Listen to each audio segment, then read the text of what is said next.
అందరికీ నమస్కారం అండి. ఈ రోజు మనం పెన్మెత్స శ్రీకాంత్ రాజు గారు రచించిన పాపాయమ్మ పుట్టింటి ప్రయాణం అనే ఓ చక్కటి కథను విందాం. ఇక కథలోకి వెళ్దాం. ఉప్పు నిప్పు అనే నానుడి పిచ్చేశ్వరరావు పాపాయమ్మలకు సరిగ్గా సరిపోతుంది. పెళ్ళైంది మొదలు వాళ్ల భావాలు ఎందులోనూ కలవలేదు. రైలు పట్టాలు ఉత్తర దక్షిణ ధృవాల్లా కలవని మనసులతో ఒకే కప్పు కింద కాపురం చేస్తున్నారు. పాపాయమ్మ పుట్టిల్లు విశాఖపట్నం. ఆమె సింగినాథం ఏకైక పుత్రిక. సింగినాథం కోర్టులో బిళ్ళ బంట్రోతు. ఒక్కరితే కూతురైన పాపాయమ్మని గారంగా పెంచాడు. గంగిగోవు లాంటి పిచ్చేశ్వరరావుకు కయ్యాలమారి పాపాయమ్మనిచ్చి పెళ్లి చేసి అతనికి హైదరాబాద్ కోర్టులో బిళ్ళ బంట్రోతు ఉద్యోగం వేయించాడు సింగినాథం. పాపాయమ్మకు భర్త అంటే లోకువ. అందుకు కారణం అతని ఉద్యోగం తన తండ్రి వేయించిందవడం. గారంగా పెరగటం వలన వచ్చిన తలపొగరుతనం. ఆ రోజు సాయంత్రం 6 గంటలకు అలసిపోయి ఇంటికి వచ్చాడు పిచ్చేశ్వరరావు. నీరసంగా ఉన్న అతన్ని చూడగానే ఉత్సాహంగా సాధింపు మొదలుపెట్టింది పాపాయమ్మ. ఏమయ్యో, అసలు బట్టలు ఉతకాల్సిన బాధ్యత ఎవరిదయ్యా? నాదే. ఏమైందో అర్థం కాక భయం భయంగా అన్నాడు పిచ్చేశ్వరరావు. నా జాకెట్లు చీరలు ఉతికేస్తే సరా, డోర్మ్యాట్ల మాట ఏమిటి? గుమ్మాల దగ్గర ఉన్న మాసిన డోర్మ్యాట్లను చూపిస్తూ హూంకరించింది పాపాయమ్మ. అది కాదు పాపం. నా పేరు పాపం కాదు. అలా పిలిస్తే నాకు తిక్కరేగుద్ది గర్జించింది పాపాయమ్మ. ఇంత చిన్న విషయానికి అంత కోపం ఎందుకు చెప్పు? నిమిషంలో ఉతికారేస్తాగా. పిచ్చేశ్వరరావు ఏడవలేక పిచ్చి నవ్వు నవ్వేశాడు. అలా రా దారికి, శాంతించింది పాపాయమ్మ.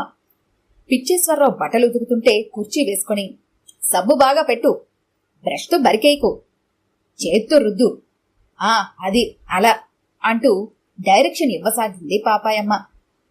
అన్నట్లు చెప్పడం మరిచాను, మా నాన్న పండగ రమ్మని ఉత్తరం రాశాడు. ముఖం చింకి చాటంత చేసుకోనంది పాపాయమ్మ. పుట్టింటిని తలుచుకోగానే ఆమె ముఖం చింతపండేసి తోమన ఎత్తడి బిందెలా తలతలా మెరిసింది. నీ ముఖం పీతాంబరితో తోమన డేగిజాలా ఉన్నప్పుడే అనుకున్నాను మీ పుట్టింటి నుండి ఏదో కబురు వచ్చే ఉంటుందని డోర్మ్యాట్లు జాడిస్తూ అన్నాడు పిచ్చేశ్వరరావు. నీ వాళ్ళెవరైనా ఉత్తరం రాస్తే నీ ముఖం మెరవదు? ఇంతకీ పండక్కి వెళ్తున్నావా లేదా? చెప్పి తగలడు. అది కాదు పాపం. నీకు పడిసం పట్టినప్పుడు నా చేత వారం రోజులు సెలవు పెట్టించి ఊడిగం చేయించావు. మళ్లీ సెలవడిగితే జడ్జిగారు ఒప్పుకోరు. ఆయన్ని లెక్క చేయకుండా సెలవు పెడితే ప్రమోషన్ వెనక్కి వెళ్లేలా చేస్తారు. వాపోయాడు పిచ్చేశ్వరరావు. పండుగ రోజు ఎలాగూ సెలవే. పండుగ ముందు రోజు, పండుగ తర్వాత రోజు సెలవు పెట్టి చాలు. అసలు ఆ ఉద్యోగం మా నాన్న ధర్మం. నాకెదురు చెప్తావంటే ఉద్యోగం పీకించి పారేస్తాను. నీ బోర్డు ప్రమోషన్ 4 రోజులు ఆలస్యంగా వచ్చిన నష్టమేం లేదులే. టిక్కెట్లు కొను. ఆర్డర్ జారీ చేసింది పాపాయమ్మ. ఒప్పుకోక తప్పింది కాదు పిచ్చేశ్వరరావుకు. హైదరాబాద్ నుండి విశాఖపట్నం పోవు గోదావరి ఎక్స్ప్రెస్ బయలుదేరుటకు సిద్ధంగా ఉంది. ఆటో నుండి దిగుతున్న పాపాయమ్మ రైల్వే స్టేషన్ లోపల నుండి వినబడుతున్న అనౌన్స్మెంట్ కు కెవ్వుమంది. ఓ చేత్తో లగేజీ, మరో చేత్తో మొగుడు చెయ్యి పట్టుకుని వేగంగా స్టేషన్లోకి వచ్చింది. సుడిగాలిలా కంపార్ట్మెంట్ నెంబర్లు చూసుకుంటూ తన కంపార్ట్మెంట్ నెంబర్ కనబడగానే చటుక్కున ఎక్కి మొగుణ్ణి లోపలకు లాగింది. వీళ్ళెక్కిన మరుక్షణం చిన్న కుదుపుతో కదిలింది గోదావరి ఎక్స్ప్రెస్. చోర్ చోర్, పైసా పైసా అరుస్తూ వస్తున్న ఆటో డ్రైవర్ పిచ్చేశ్వరరావు కళ్ళబడ్డాడు. అప్పుడు గుర్తుకొచ్చింది అతనికి తను డబ్బులివ్వలేదని. వెంటనే నేను చోర్ని కాదు అని అరుస్తూ జోబులోంచి ఓ 50 నోటు తీసి అతని వైపు విసిరాడు. అది అతను అందుకోగానే కంపార్ట్మెంట్లోకి నడిచాడు.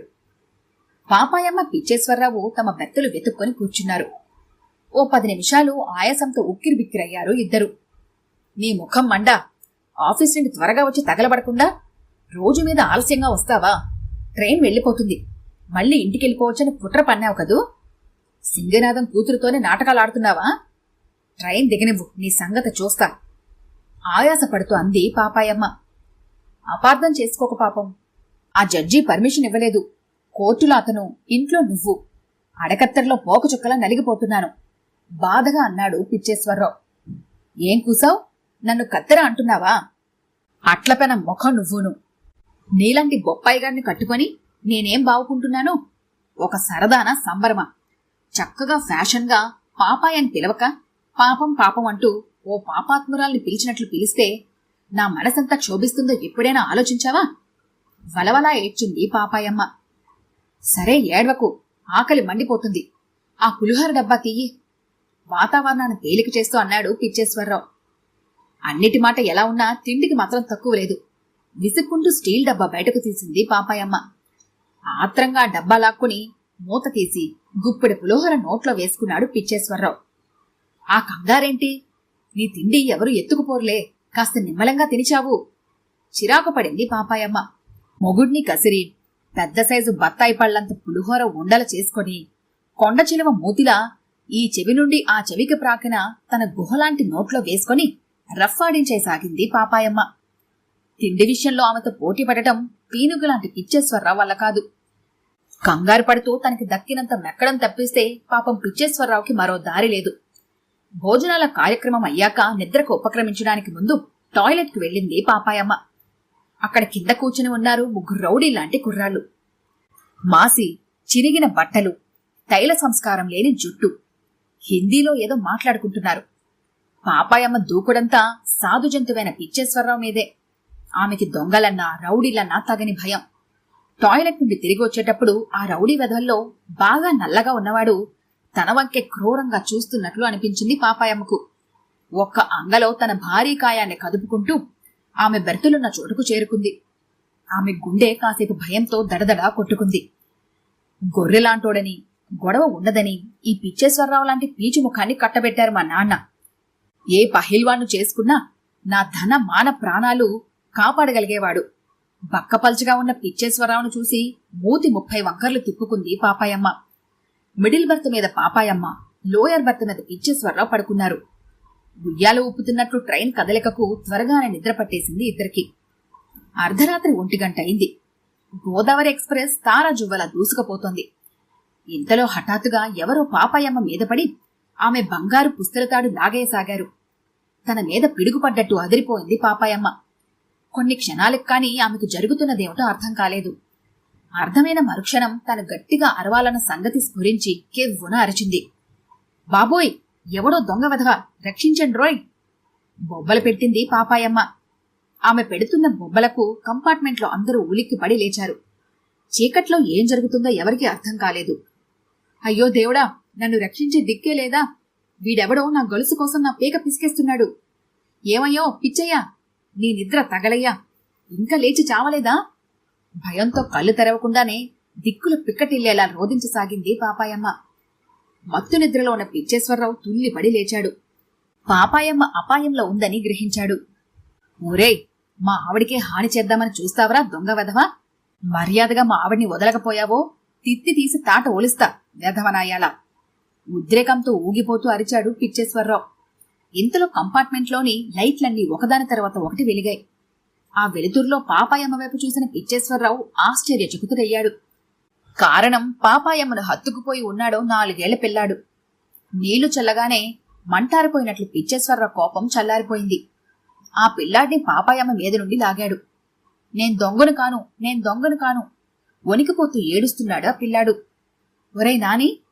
ఒక ఆవిడ ముందుకొచ్చి ఆ అబ్బాయిని ఎత్తుకుంది. అమ్మా, నేను నీ దగ్గరే పడుకుంటాను బిగ్గరగా ఏడ్చాడు ఆ అబ్బాయి. అలాగేలే, ఇంతకీ ఏమైందిరా అడిగింది ఆవిడ. నిద్రలో ట్రైన్ కుదుపుకు నేను పైబర్త్ మీద నుండి ఈ ఆంటీ మీద పడ్డాను. పడిపోతానేమోనని ఆవిడ్ని గట్టిగా పట్టుకున్నాను. ఆవిడ నన్ను దొంగ అంటోంది వెక్కుతూ అన్నాడు నానిగాడు. అంతే, కంపార్ట్మెంట్లో నవ్వులు వెళ్లి విరిశాయి. ఆ టాయిలెట్ దగ్గర కనిపించిన రౌడీగాళ్లు నా గొలుసు లాక్కోవడానికి వచ్చారనుకున్నాను. తన అర్థం లేని భయానికి సిగ్గుపడుతూ అనుకుంది పాపాయమ్మ. ఎవరి బర్తులపైకి వాళ్ళు చేరాక లైట్లు ఆర్పేశారు. పాపాయమ్మ కొంచెం వంగి క్రింద భర్త మీద ఉన్న పిచ్చేశ్వరరావు చెయ్యందుకొని మెల్లగా, ఏమండి, మీకు నేనంటే ఎంత ప్రేమండి? మూర్ఖురాలని ఇన్నాళ్ళు గ్రహించలేకపోయాను. మీరు ఒరే మా ఆవిడికి హాని చేద్దామని చూస్తారా దొంగ వదల్లారా అని ఎంత కోపంగా అన్నారండి. మర్యాదగా మా ఆవిడిని వదలకపోతే తిత్తి తీస్తా, తాట ఒలిస్తా వెదవనాయాలా అని ఎంత రౌద్రంగా అన్నారండి. నా మీద ఎంత ప్రేమ లేకపోతే మీరు అలా అనగలరు చెప్పండి? ఇన్నాళ్ళు మిమ్మల్ని అర్థం చేసుకోకుండా ఈటల్లాంటి మాటలతో బాధ పెట్టాను. నన్ను క్షమించండి. ఇక నుండి మీ మాటే నా మాట అంది పాపాయమ్మ. పాపం, ఆనందం తట్టుకోలేక చిన్నగా అరిచాడు పిచ్చేశ్వరరావు. నేను విన్నది నిజమేనా? కల కాదు కదా? ఏది ఓసారి గిల్లు అన్నాడు. అపచారం, మిమ్మల్ని గిల్లి ఈ పాపాయమ్మ పాపాత్మురాలు అవ్వాలనా? దయచేసి అలాంటి అప్రాచ్యపు మాటలు ఇంకెప్పుడు మాట్లాడకండి. కావాలంటే ఇది నిజమేనని మిమ్మల్ని నమ్మించడానికి కితకితలు పెడతాను అంటూ పాపాయమ్మ కితకితలు పెట్టసాగింది. పకపక నవ్వసాగాడు పిచ్చేశ్వరరావు. పాము ముంగిసల్లా ఎప్పుడు పోట్లాడుకునే పిచ్చేశ్వరరావు పాపాయమ్మ చిలుక గోరింకల్లా కలుసుకోవడంతో హర్షాతిరేకంగా కూతేసి మరింత ఉత్సాహంగా దూసుకెళ్లిపోసాగింది గోదావరి ఎక్స్ప్రెస్. ఈ కథ కనుక మీకు నచ్చినట్లయితే లైక్ చేయండి, షేర్ చేయండి. మరిన్ని ఇంట్రెస్టింగ్ కథల కోసం మా ఛానల్ని తప్పకుండా సబ్స్క్రైబ్ చేసుకోండి.